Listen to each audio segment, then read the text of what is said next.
বর্তমান ছোট পর্দা কাঁপানো অভিনেতা মুশফিক আর ফারহান, যার সময়টা এখন বেশ ভালোই কাটছে।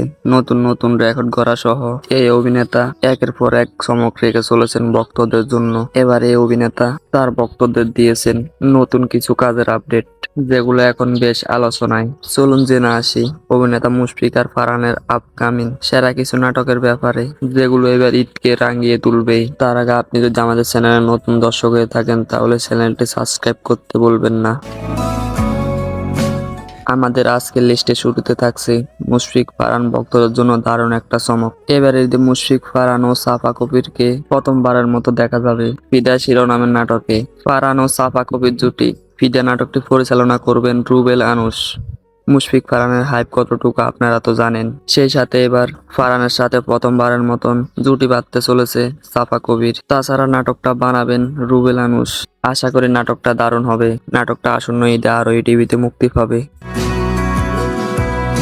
আমাদের লিস্টে দ্বিতীয় নাম্বার রয়েছে মুশফিক ফারহানের আরো এক বিশাল চমক। রুবেল আনুশের নাটকে প্রথমবারের মতো মাস্তান নাটকে এক মাস্তান চরিত্র অভিনয় করতে দেখা যাবে মুশফিক আর ফারহানকে।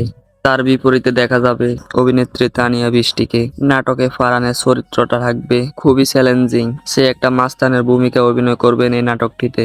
আশা করি ফারহানের অসাধারণ অভিনয় এই নাটকটিকেও তুমুল আলোচনায় রাখবে। নাটকটি সিএমবির ইউটিউব চ্যানেলে মুক্তি পাবে। আমাদের আজকের লিস্টে সবশেষ ধামাকা হলো পরিচালক রুবেল আনুশ ও মুশফিক ফারহানের তৃতীয় প্রজেক্ট লটারি। এই নাটকটিও পরিচালনা করবে বর্তমান সময়ের পরিচালক রুবেল আনুশ। লটারি নাটকের মাধ্যমে ফারহান ও রুবেল আনুশ মোট 3টি প্রজেক্ট শেষ করবেন। দেখা যাক ফারহানকে গুণী পরিচালক কতটুকু কাজে লাগাতে পারেন। প্রিয় দর্শক, ফারহানের আপকামিং কোন কাজটার জন্য আপনি অপেক্ষা করছেন তা অবশ্যই জানাবেন। ধন্যবাদ সবাইকে।